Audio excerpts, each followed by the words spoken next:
রজব মাস আসার পর বিশেষ করে রমাদান শুরু হয়ে যায়, রমজানের প্রস্তুতি শুরু হয়ে যাওয়া দরকার, মানসিক সার্বিক প্রস্তুতি। যদি আমাদের পূর্বসূরীরা রমাদানের প্রস্তুতি গ্রহণ করতেন রমাদান আসার 6 মাস আগে থেকে, তো অন্তত রজব থেকে আমরা শুরু করে দিই। আল্লাহ আমাদেরকে আমলের তৌফিক দান করুন। তাহলে সম্মানিত মাস সম্পর্কিত যে কনসেপ্ট বা ধারণা, এটা আমাদের সমাজ থেকে কিন্তু বিলুপ্ত হয়ে গেছে। মানুষ জানেই না সম্মানিত মাস আবার কি। রমাদান শ্রেষ্ঠ মাস, এটা সবাই জানে। রমাদান শ্রেষ্ঠ মাস, এটা ঠিকও আছে। রমাদানের পরে 4টি মাস বিশেষ মর্যাদাপূর্ণ মাস। সেই মাসগুলোর একটি হলো এই মাসটি, যেটাতে আমরা মাত্র প্রবেশ করলাম। এই মাস জুড়ে আমরা বারবার করে এই কথা স্মরণ করি, একটু নড়ে চড়ে বসি, রুটিন নিয়মিত আমলগুলো একটু বিশেষ গুরুত্বের সাথে করি, পাপাচার থেকে বাঁচার জন্য একটু যত্নশীল থাকি, ব্যাস এটুকু যথেষ্ট। আল্লাহ তাআলা আমাদের সবাইকে আমাদের তৌফিক দান। রজব মাসের সম্মান রক্ষা করা, মর্যাদাপূর্ণ মাসের মর্যাদা রক্ষা করা, এবার আমরা সচেষ্ট থাকবো। আল্লাহ আমাকে আপনাকে আমাদের সবাইকে আমাদের তৌফিক দান করুন।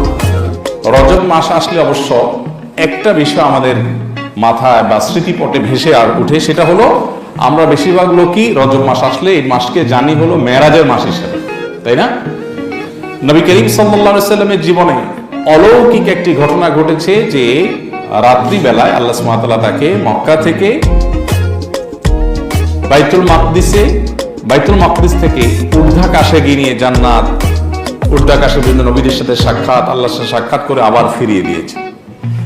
এই ঘটনা নবী সাল্লাল্লাহু আলাইহি ওয়াসাল্লামের জীবনে ঘটেছে। এই ঘটনাটা রজব মাসের 27 তারিখে ঘটেছে বলে লোকমুখে অনেক বেশি প্রচলিত আছে, এমন একটি বর্ণনাও আছে। কিন্তু সেই বর্ণনাটা বিশুদ্ধতার সূত্রে, বিশুদ্ধতার মানদণ্ডে উত্তীর্ণ নয়, সেটা সহিহ বা বিশুদ্ধ বর্ণনা নয়।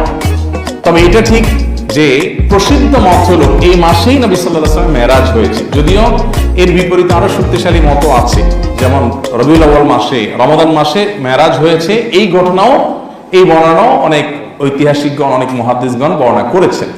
সো রজব মাস নবী সাল্লাল্লাহু আলাইহি ওয়াসাল্লাম হিজরতের আগে মক্কায় ঘটেছে, হিজরতের কয়েক মাস আগে, এই ব্যাপারে কোনো সন্দেহ নাই।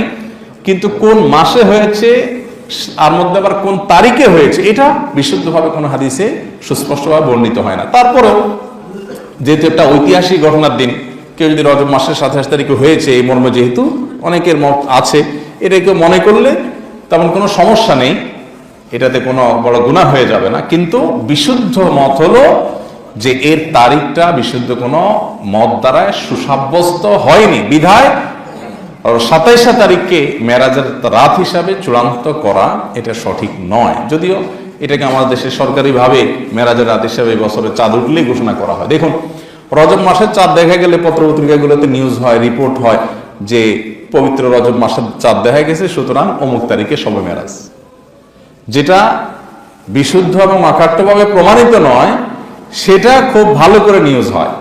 অথচ রজব মাস সম্মানিত 4 মাসের একটি, এটি বুখারী সহ সব হাদিসের কিতাবে বর্ণিত আছে। কোরআনে আল্লাহ তাআলা সম্মানিত মাস সম্পর্কে বলেছেন। এটা নিউজ হয় না যে রজব মাসের চাঁদ দেখা গেছে, এই রজব মাস সম্মানিত 4 মাসের একটি মাস, রাসূল সাল্লাল্লাহু আলাইহি ওয়াসাল্লাম এই মাসে এই করতে বলছেন, এই করতে নিষেধ করেছেন, এই মর্মে কোনো নিউজ পাওয়া যায় না। আমাদের দেশে আসলে দুর্ভাগ্যজনকভাবে দীর্ঘদিন থেকেই মিডিয়াগুলোতে সুন্নাহর বিপরীতে বেদাতটা বেশি প্রচারিত হয়, যার কারণে মানুষ সঠিকটা না জেনে ভুলটাই বেশিরভাগ ক্ষেত্রে জানে। তো আমরা সঠিকটা জানার চেষ্টা করব, মানুষকে জানাবার